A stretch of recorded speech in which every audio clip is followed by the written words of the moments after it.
You're tuned in to Oilers Nation every day with Tyler Yaremchuk, live every weekday on the Nation Network YouTube.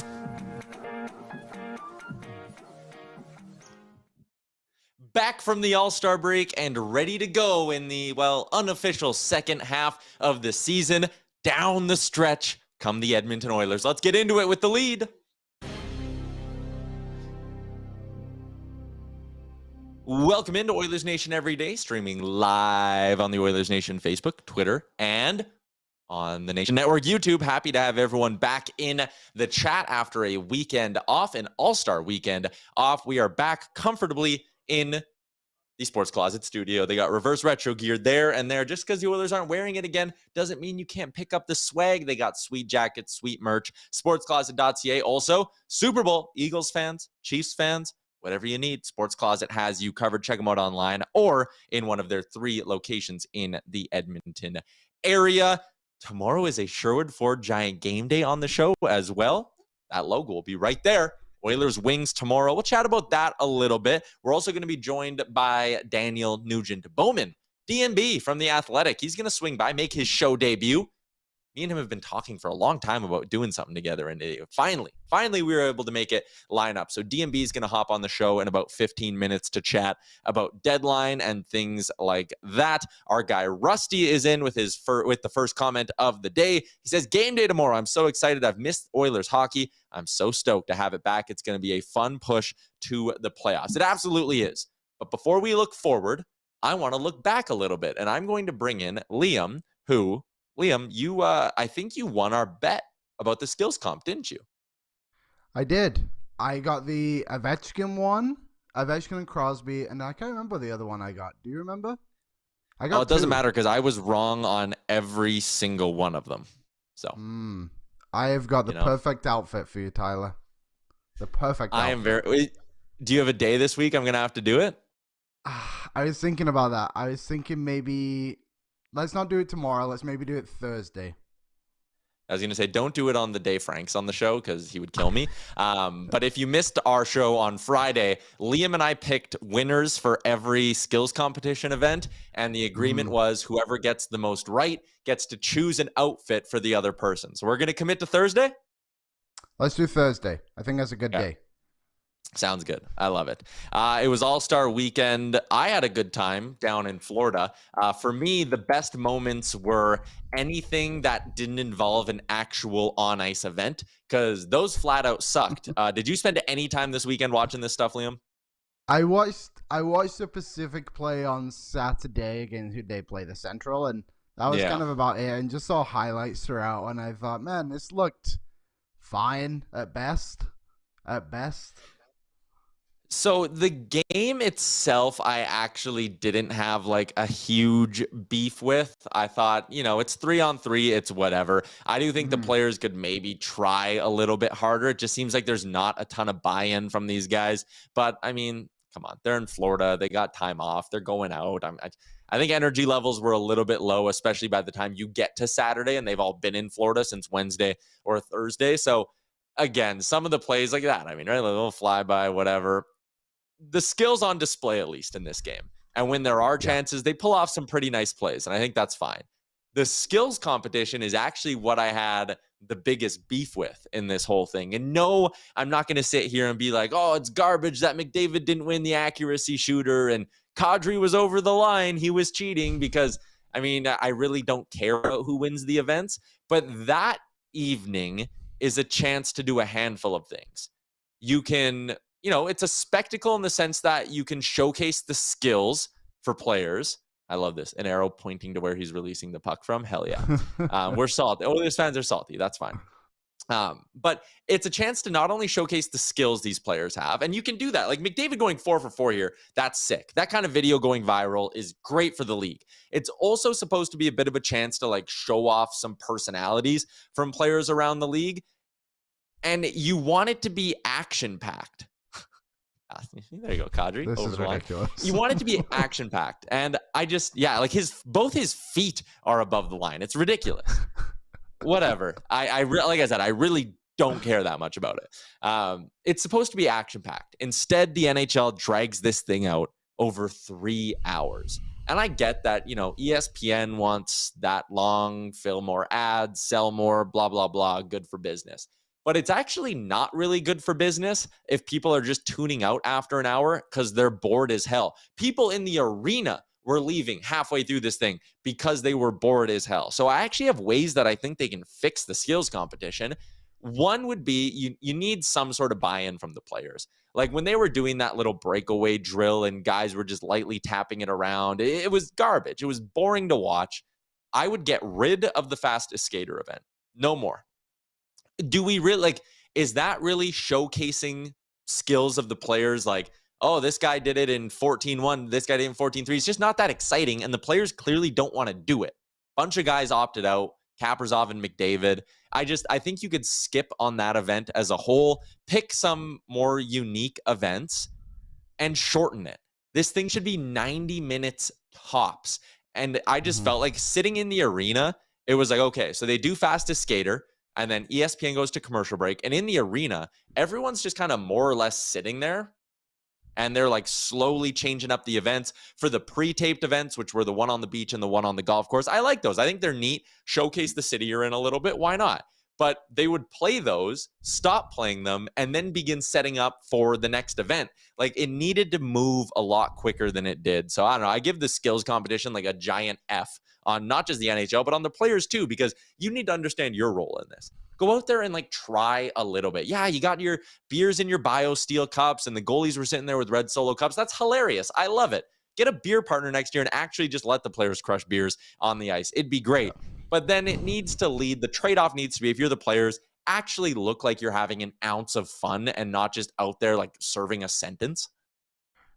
Do you think that what you were obviously there? So what was the event that fans were actually like excited about? What was the one that people like cheered about the most in the ring? Because I would have thought it would have been the fastest skater, to be honest.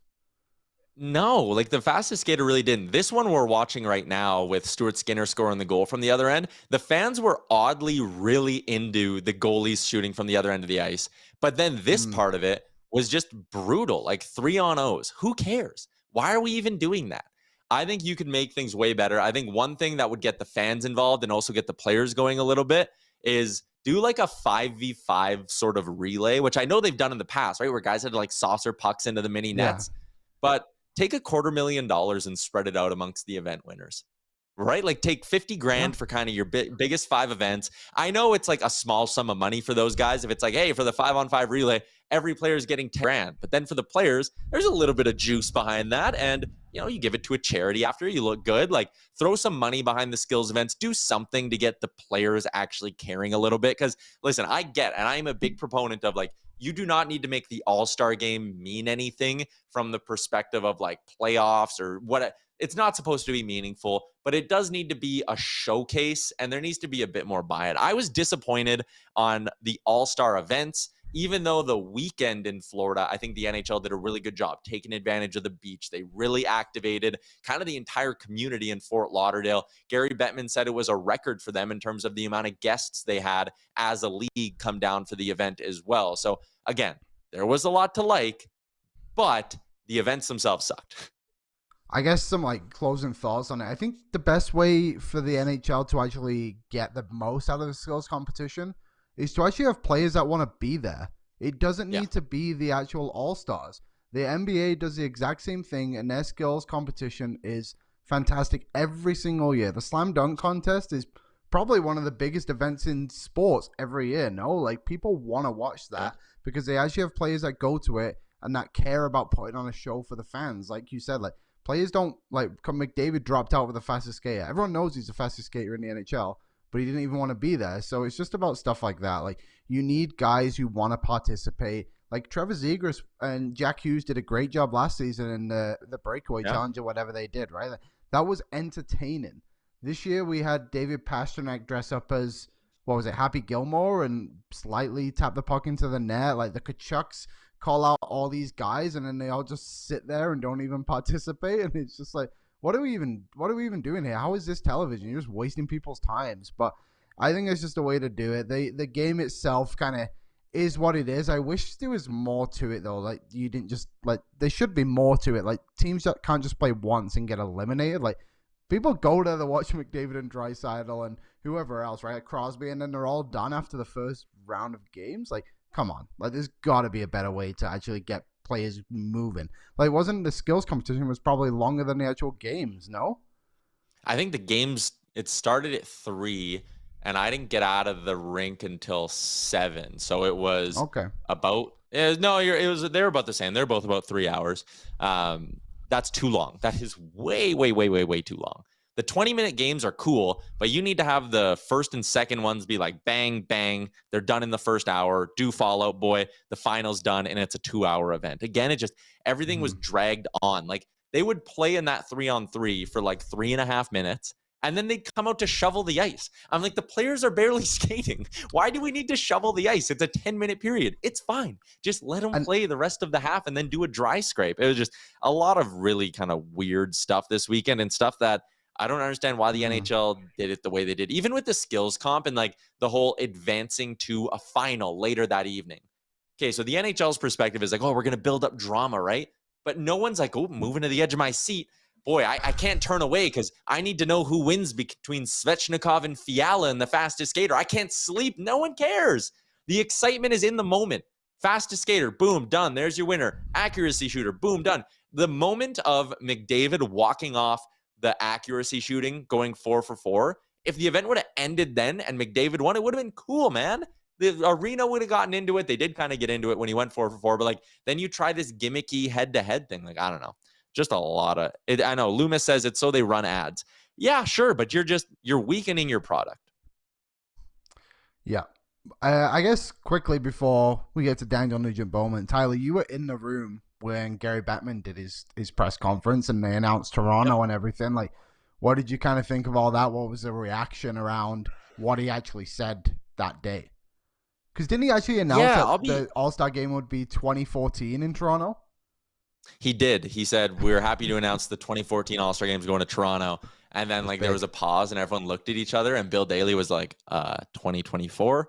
And Gary kind of laughed and was like, oh, here, I'll redo that so you all have the good soundbite. And then he said like his whole spiel again with 2024. It was actually pretty funny. I'm always, whenever I'm in those things with Bettman, and I've been in 3 now, I'm always surprised that he's actually kind of funny in person. Like he jokes around quite a bit in those press conferences, which I think is fine. What else did he talk about? No update on the salary cap. The update he gave on the Ottawa Senators was exactly what you'd expect. There was the TV numbers in the States. He said exactly what you expected him to. He backed them, said even though ratings are down, viewership's up. That's all they care about. So sure. There was nothing that I heard, though, that was like, whoa, that's groundbreaking, or like, oh, that's big news. We need that like written about right now. It was just very bad.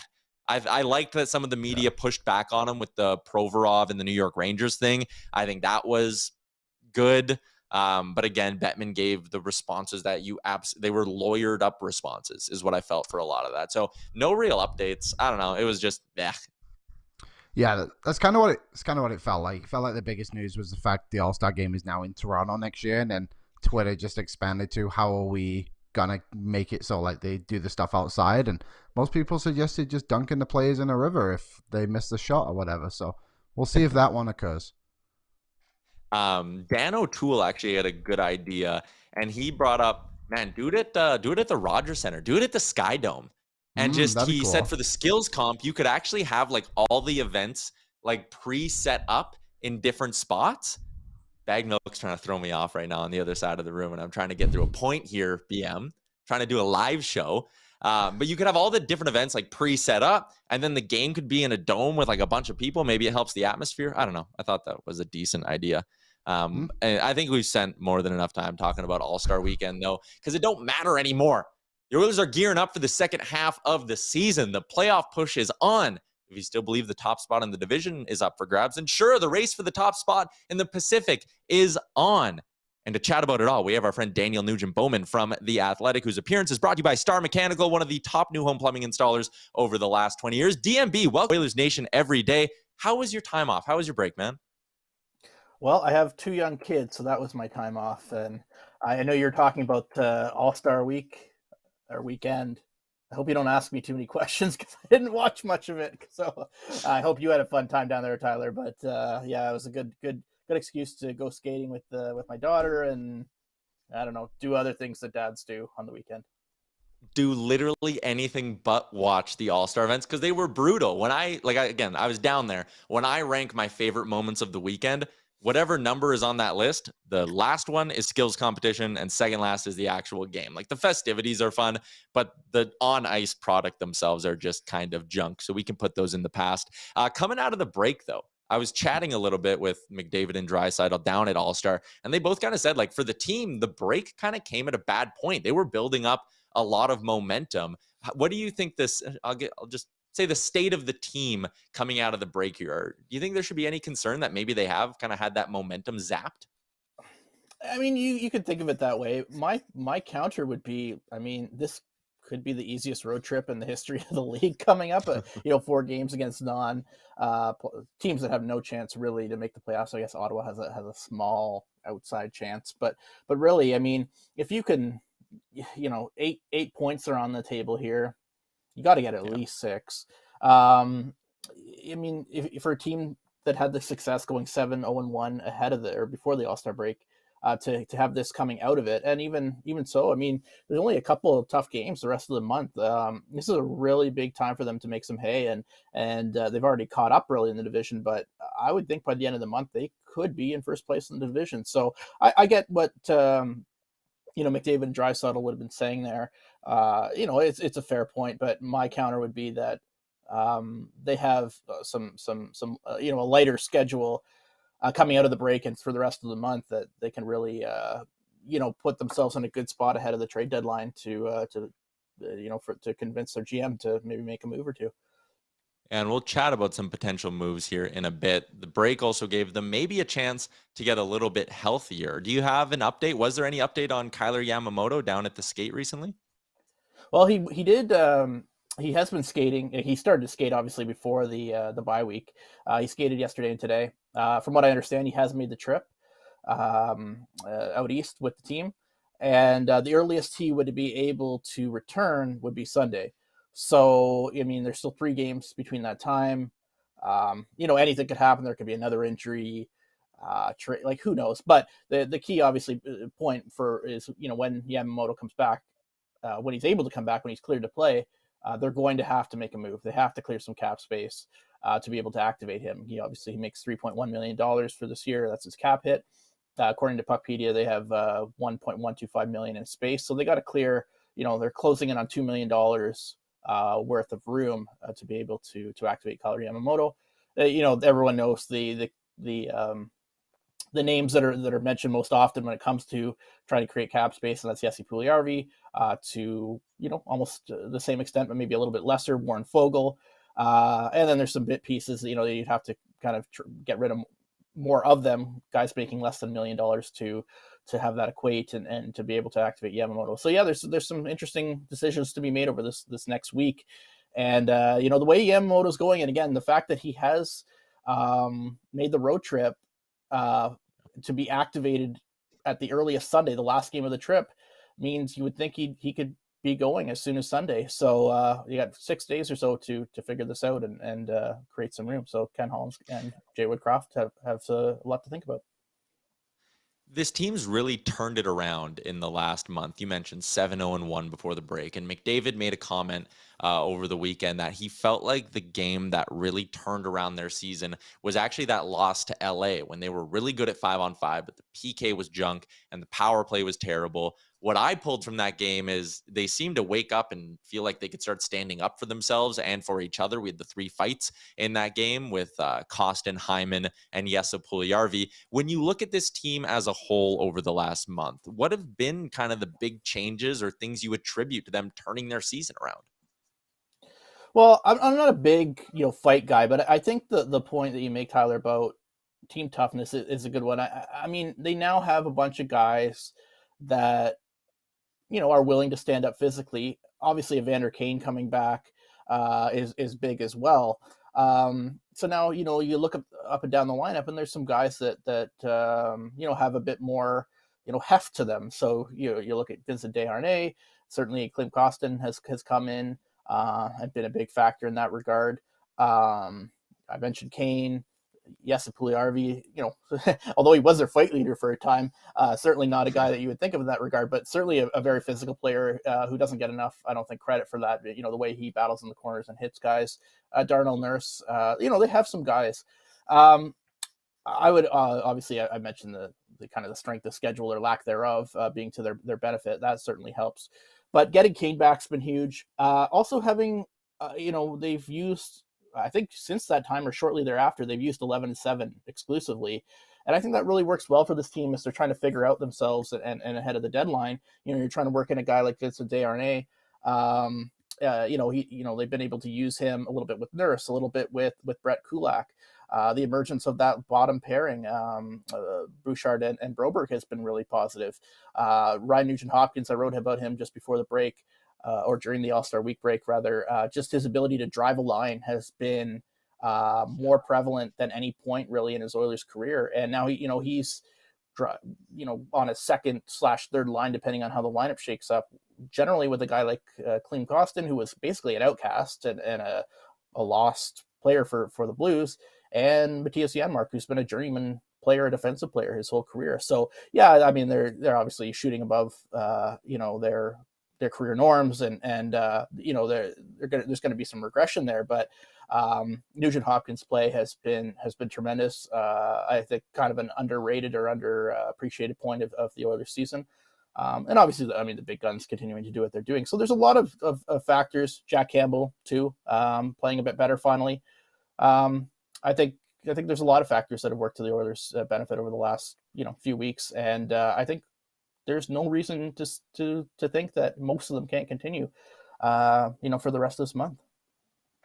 Northside Lance is in the chat. You mentioned 11-7, and he says the Oilers should 11-7 their way to a Stanley Cup. Do you view that strategy as something that can work long term, or is that as the Oilers head into the deadline, should they be looking to shape their roster in a way that they can go with the more conventional 12-6 on a consistent basis? Yeah, I don't think they need to shape the roster accordingly just to go to 12-6. I mean, everyone knows, I think it's not a definite, but they are likely to make an upgrade on defense. Now, if that means trading Broberg or whether it's Desharnais, I don't know. They could be 6 defensemen that they rely on more. They have, I don't know, more faith in is the right term, but up front there could be some tweaks as well. But at least right now, I really like it again for working in those guys, whether it's Desharnais or being able to kind of take out CC or Barry, whose ice time has diminished a bit under this format.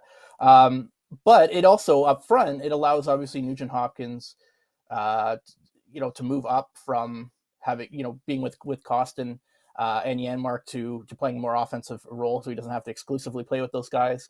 You can move Draisaitl and McDavid around, put them on the same line. You can give Draisaitl and McDavid more ice time in terms of playing with some lesser players as well. It kind of works more to their strengths, because you want to give those guys more ice time, and you want to give them ice time when maybe teams aren't expecting it, when opponents aren't expecting it. So I really like it for their current setup. I don't think they should be tweaking their team just to stick with it or to go to 12-6. They should be acquiring better players that suit their needs for the short and long term. And if that means that they need to go to 12-6 or stay with 11-7, then so be it. They should just be about getting the team better. Getting the team better. One name that is certainly getting talked about a lot is Jakob Chychrun. And I mean, it's not quite, I wouldn't call it polarizing, the discussion around Chychrun, who, as you can see here, is number 3 on Frank Saravalli's latest trade targets list. You're a big believer in Chychrun though, right? Like, you think he's a solution for this team? I do. To me, like, Philip Broberg's played really well the last few weeks. So, and I've never been one to think that they should be shopping this player. I mean, obviously it's been a while since he's been drafted, where we have to go back to 2019. I think some people would have expected or hoped that he'd be a little bit further along by this point, but you're really starting to see some strides in this player the last few weeks. And again, the fact that he's young, he's still on his entry level contract, you shouldn't be shopping this player. Now, having said that, I mean, if that's what it takes to get a guy like Chychrun, you got to think long and hard about it. Chikrin's 24. I believe he turns 25 this year at some point. But he's got a sweetheart deal for this year and 2 more. And he's a solid top 2, like a top 4 defenseman. And to me, there are other names out there, whether it's Edmondson or Gavrikov or all these guys on the left side. I think that player that they acquire needs to be better than, unequivocally better than Brett Kulak. Otherwise, what's the point? Because you have an emerging player like Broberg, you have Kulak. Both those guys are good players. I don't know if they're unequivocal top 4 players at this point. So to me, you have to get a guy that is going to push those guys down. Like ideally, you would be getting that player without having to move out Broberg. I don't know if that's possible, but that way, Broberg could either be in the minors, he could be injury insurance, he can maybe push Kulak out, or we know he can play the right side a little bit too. So it gives them some more options. But to me, again, like they need to upgrade the defense. You might as well get a guy who fits all, checks all the boxes in terms of the age, the salary, the skill sets that he brings. He could push Darnell Nurse a bit for the top side on that left, or the top spot on the left side, rather.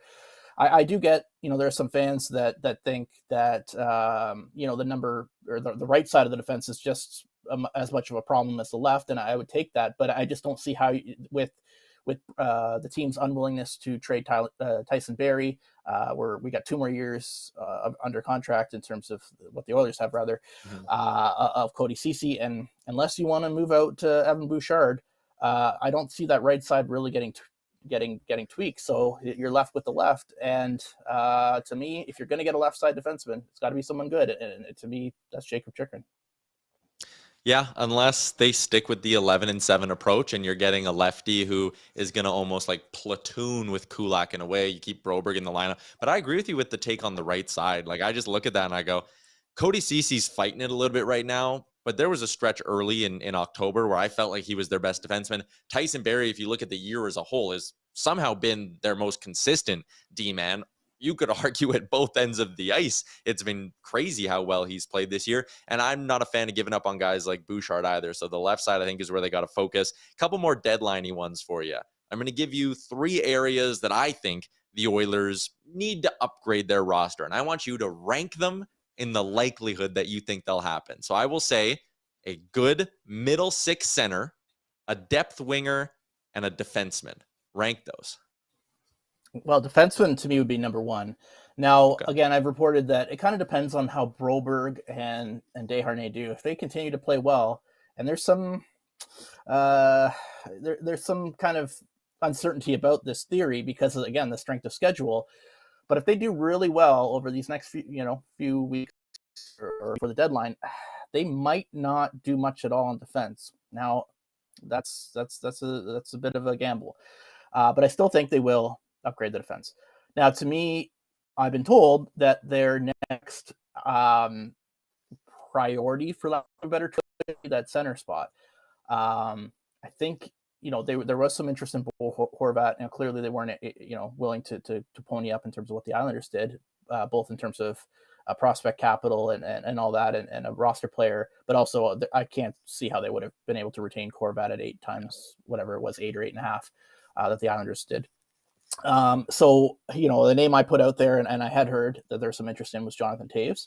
They'd obviously have to get that at least half, if not quartered, to be able to make that work. But the thought would be, Toews could play the 3rd line center, Nugent-Hopkins 2nd, and then you could load up McDavid and Draisaitl on the top line. We saw how that worked against Calgary. With having a bit more depth, you would think that would be all that more beneficial to the team. Now, your last one, in terms of depth winger, if obviously they are getting rid of whether it's Puljujarvi or Fogle to make a trade work or to clear space just to activate Yamamoto, that weakens their depth, which for the large part of the Ken Holland era, and obviously even before that as well, has been a real soft spot, a real deficiency of this team. So you think they would need to bring in someone, and clearly, they don't really have that guy on the farm. Raphael Lavoie has made some strides recently. I don't think you're expecting him to come in at this point and be a bottom six winger on a hopeful Stanley Cup contender. I don't think Borgo was there yet, Xavier Borgo, and certainly there is some cap implications of trying to bring him up with his being on his entry level deal with bonuses. So yeah, you might want to try to find a depth guy. I think that would be an easier thing to do than the other two. Certainly, depth wingers tend to be more of a dime a dozen than the other quantities that you mentioned. But I think in terms of priorities, it would be the defenseman, the center, and then the easiest one to come by, which might be kind of what they end up doing if they can't kind of make a trade for the other two, or one of the other two would be your depth winger. And quickly, one more. Someone asked me this yesterday, and I've been chewing on it all day. Over under 3.5 trades for the Oilers between now and deadline day. I'd say under. It's good. I just can't see them making 4 trades. They don't have much to move out, and they're so far up against it in the cap. You look at their roster, and it's tough to trade out a significant piece when you're a contender. But anyone making $5 million or more has either no movement clause or no trade clause. And then your other key pieces that I haven't mentioned or just mentioned off the very briefly would be like CC, Kulak. I don't think you're moving those two guys. So you're looking at Puljujarvi and Foegele. And then once you get down the depths of the lineup, trading Derek Ryan or Matthias Janmark or even Devin Short, like those guys don't make enough money to really open up enough space to do much. So I would think there'd be about 2 trades. That's kind of like we've seen 1 or 2, a lot of deadlines with Holland. 4. Like if you're saying putting the bar at 3.5, that's a tough bar, I think, for this team to clear with everything going on. I think the thinking behind that number was centerman, D-man, depth winger, and a cap dump in there could be the wild card that might lead you to 4 moves. Like if they were to make a trade in the next week or so just to activate Yamamoto, boom, that's 1, and maybe 3 at the deadline. Certainly from our perspective, it's possible. I hope we get, I hope we get 4, because it is a lot of fun to write about trades and people love it. So hopefully it's a busy month for us, DMB, and it just flies by. Thanks for popping by. Thanks for hopping on the show today. Really appreciate it. Oh, you're very welcome. Anytime, Tyler. There you go. Daniel Nugent-Bowman from The Athletic. Our guest line is brought to you by Star Mechanical. StarMechanical.ca is where you want to go. They have over 50 plumbers and gas fitters, 35 of which are Red Seal journeymen. You need something? Boom. Quickly, 780-481-8873. Yeah, that's 24/7 emergency services from Star Mechanical. Check them out online, starmechanical.ca. Liam, you were sitting patiently listening to that interview with Daniel Nugent-Bowman. Anything that he hit on that really piqued your interest? I mean, the Chychrun stuff is interesting because that seemed to die out, and then all of a sudden it seems to have come back a little bit more than it did before. So, I don't know. The Oilers trade deadline plans feel like such a roller coaster. I truly have no idea which direction they're going to go, if we're going around in a loop, if we're going up and down, whatever it is. But it's just something. I'm excited for this next month or so is going to happen with the Oilers. Like this Nyquist stuff, too, is very interesting to me. So, we'll see. We'll see what goes down.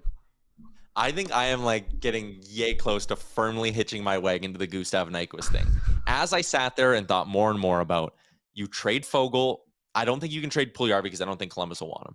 But you trade Foegele for Nyquist, and I don't see how either side loses in that deal. In fact, I think both sides get a clear-cut win. Unless, and listen, there is a chance. Like I could see Tampa Bay sitting there and being like, we want Gustav Nyquist, and we're totally okay with LTIRing them. Like, there are other teams who are firmly in a playoff spot who could sit there and be like, yeah, we want that guy.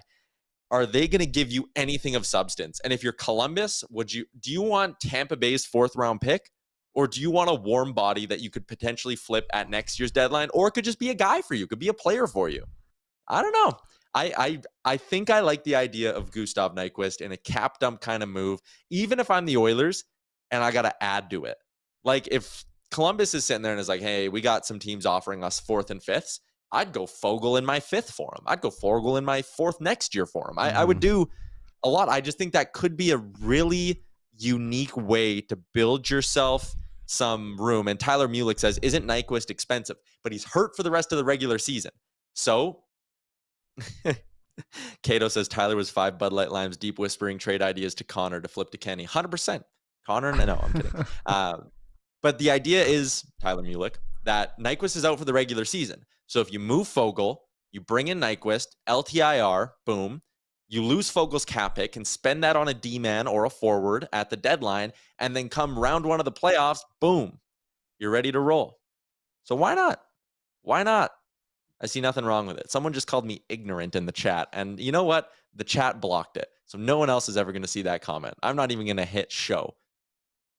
I don't even understand what I said that was that crazy. I don't get that one.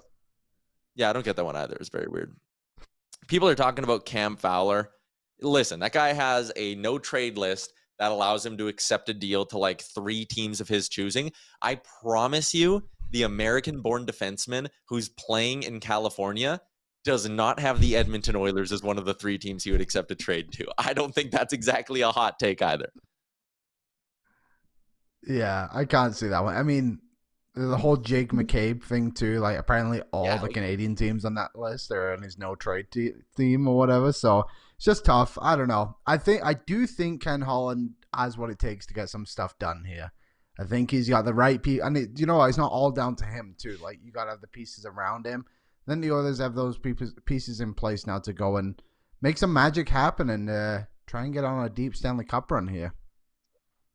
QF Pro says JP and Kulak for Oli Mata leaves us with 2.375 in cap. I think that's a defensive upgrade, and we can still use a pick to upgrade elsewhere. I do not, and I understand that people are frustrated with certain parts of this defense. Cody Cece's in that group. Brett Kulak, to some extent, is in that group.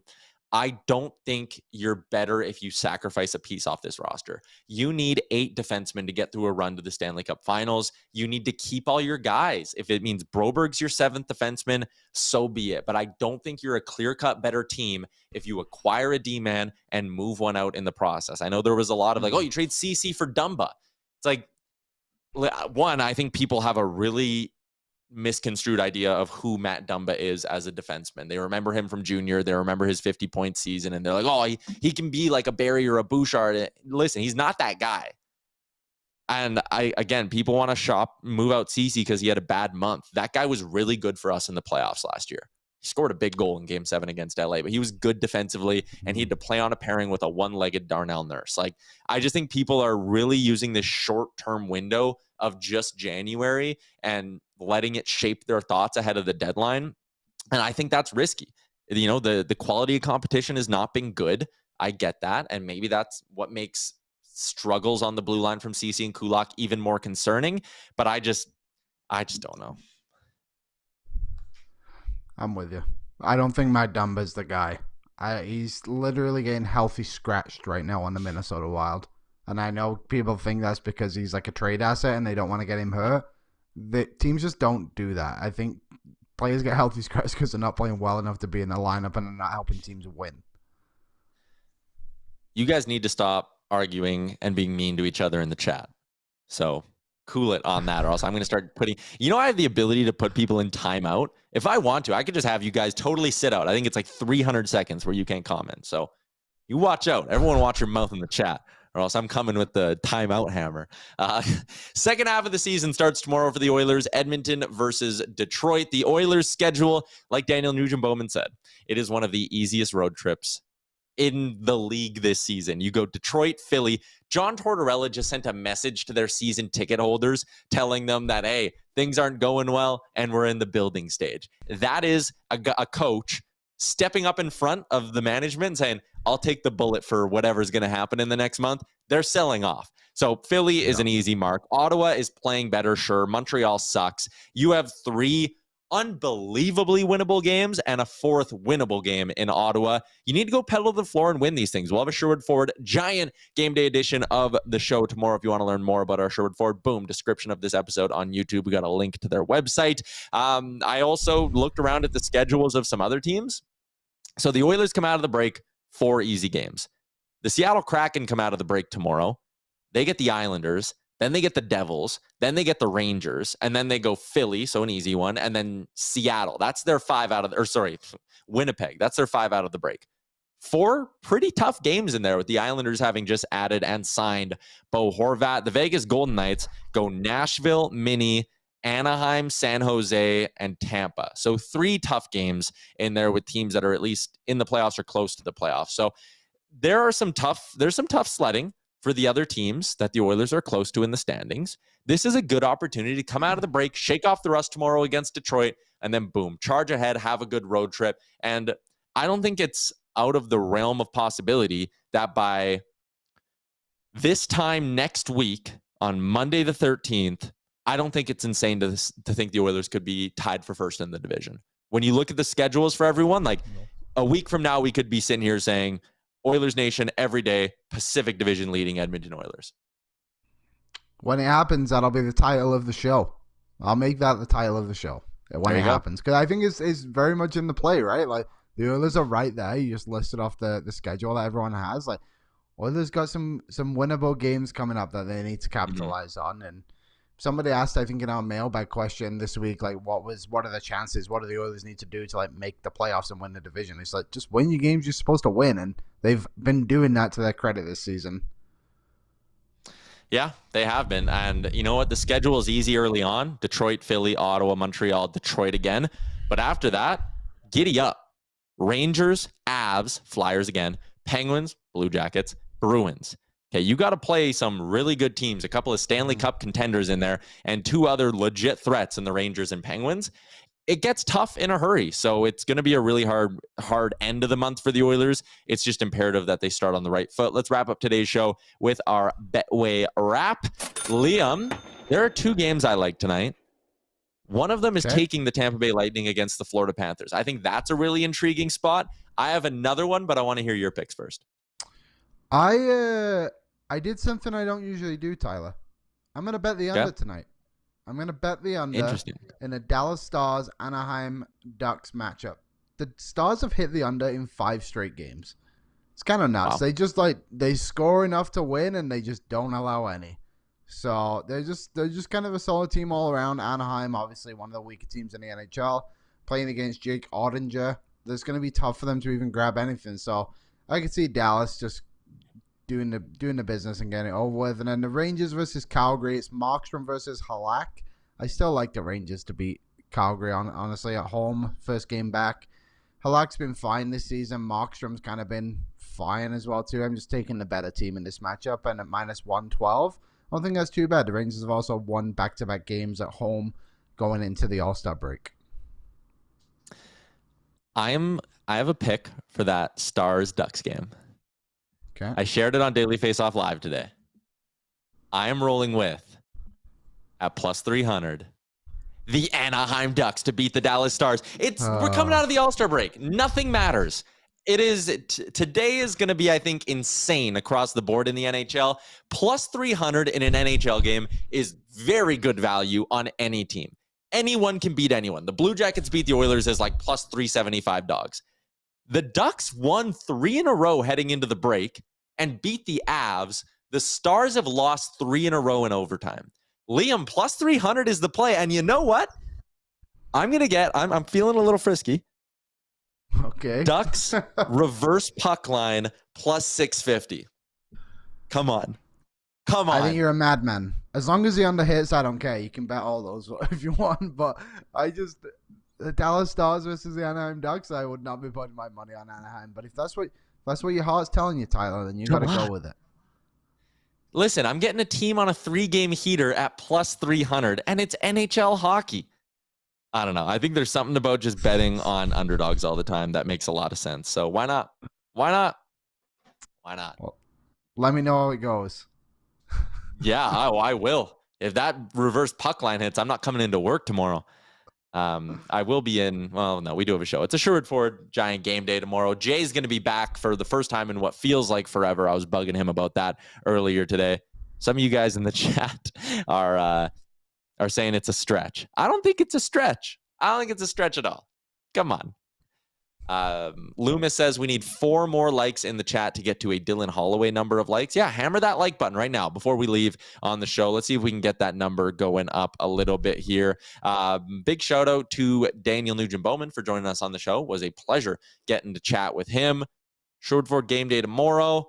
3 big things for Montana's the day after. Frank Saravalli should be around on that Wednesday for his hit, so that'll be great. But man, it feels good to say that we are 29 hours away, 29 or 30 hours away from an Edmonton Oilers hockey game.